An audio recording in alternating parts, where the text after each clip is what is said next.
My name's Iona and I'm doing the Introduction to Silversmithing course, and I chose to do this as it will help my work. I work in museums and I work with a metalwork collection, so I chose this to kind of improve my knowledge of the practical aspects of making, all those steps of how you get to the finished piece.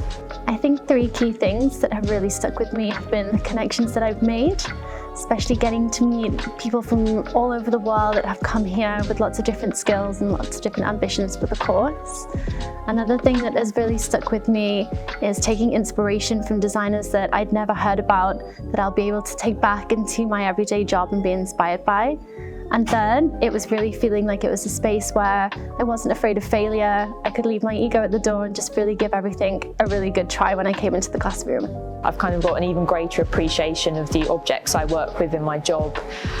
The amount of patience is required, and also just like the level of skill and how each step affects the next step. So if something's slightly off, you need to file it down and kind of try again. But it's very rewarding when it works. Think of like an inspiration, do loads of research on it, whether it be through like shapes, history, previous designers' like approaches to it.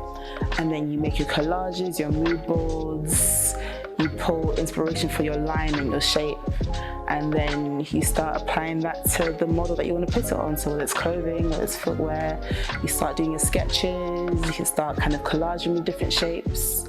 And then from that point on, you can choose to either go directly into a pattern or design it 3D or just have fun with it really.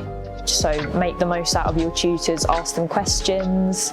I've been taking lots of photos, I've been writing all the steps in my notebook so I can go back and like kind of refresh my mind of what I covered. So yeah, just be willing to learn and take everything in, and also take loads of photos because it's good to kind of document your journey and then you can remember it when you're looking back over it.